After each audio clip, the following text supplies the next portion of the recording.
In my lifetime, I've managed to read quite a lot of books. Try as I might, I can't recall all of them now. Yet, among this multitude books, there are those books which I can count on the fingers of one hand at any moment. Those books that have changed me as a person.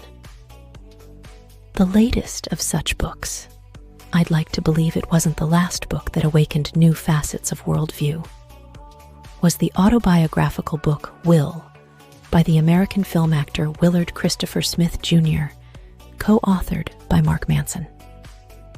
Yes, it's the story of that Will Smith, whom we know thanks to movies like I Am Legend, Ali, King Richard, Independence Day, etc.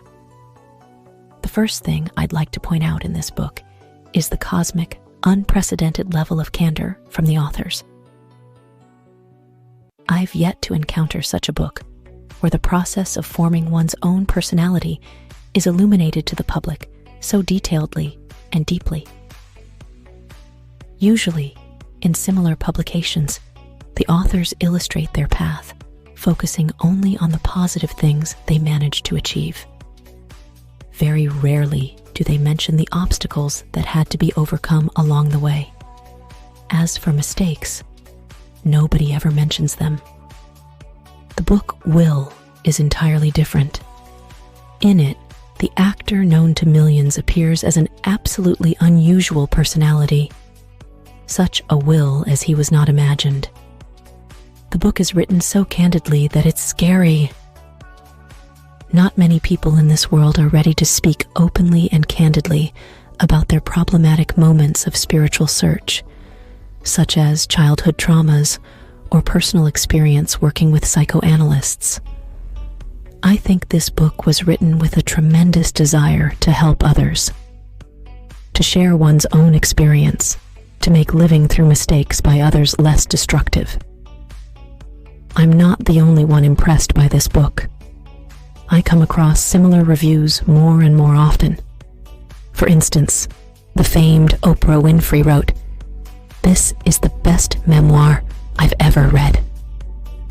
Among other positive aspects of the book, it's necessary to note the colossal motivational charge that falls on your head during reading and after its completion. Indeed, if in the middle of the book you, filled with the energy to do anything, to work, and work again, inspired by the desire to build your own wall, then by the end of the book arises simultaneously similar and completely different desire to think, and think again. Note, by the word think, it literally means to listen to one's own I. Will Smith in his life has reached unprecedented, incredible heights as an actor from an ordinary working-class family. His path was full of inevitable life events, the experience from which allowed him to continue to win, both in the fight with himself and with the entire surrounding world, exploring himself and the world. As noted in the book, the main process of cognition lies in the search for answers, not outside us, but within ourselves, so to speak, to find one's own inner grail. If I were asked to summarize and remember this book with one phrase, I would encompass everything in one question. What makes me happy? When a person does not engage in self-deception, listens to yourself true, sincere desires, however terrifying for others or the person themselves they might be, it will be much easier for a person to be happy. Isn't that the most important thing in life? If we try to appease everyone around us, constantly please others, even if we manage to do so, we risk realizing that we lived not our own life.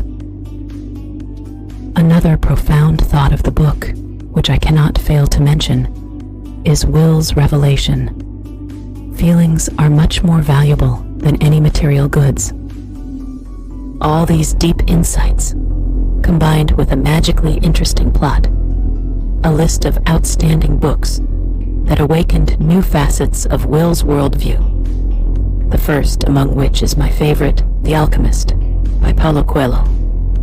Make the book so unique that it can be boldly compared with the most outstanding books in human history.